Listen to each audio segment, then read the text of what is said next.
Hey Sunrise, it's Andrew here with your small group questions for this week as we look at Genesis chapter 38.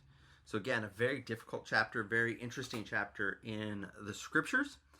So of course, we're going to have to ask that question, why is chapter 38 here?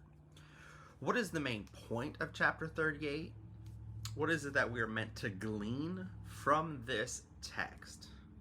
So as you read chapter 38, it's important that you see it again to answer this first question in light of all that's around it. So begin at 37 and really going to the end in chapter 50 as we begin to unpack some things that the scriptures are trying to teach us about what is unfolding here.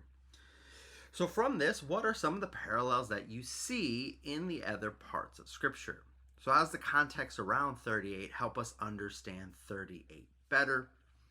So what are some similarities that you can see back in 37 play into this text? And even moving forward into chapters 39 and 40, and even a little further on, what are some of these events, types that begin to play in our understanding of what 38 is teaching us? And then as you unpack it, what do you make of Judah in this text? What is the text teaching us about him?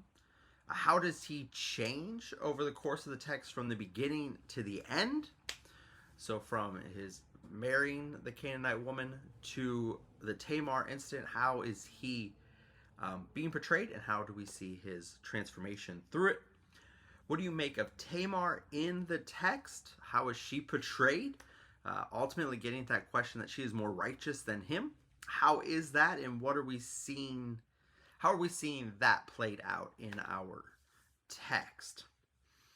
And ultimately, again, as we work through this text and others, we are confronted with the sovereignty of God, God's work in bringing about his purposes. And so how is Judah's life here bring that into clear focus? How do we see God's work through this text of Judah and Tamar and all that is in between? So again, a lot to unpack as we think through a difficult text, but ultimately a text that helps us see the sovereignty of God at work in bringing about his purposes. Again, we still continue to see his divine purpose in making up his people as we see Israel come more and more into fruition over these chapters, seeing the children's lives at play. So hopefully you spend some time in the text. Again, all of text, begin 37 to 50 if you got time.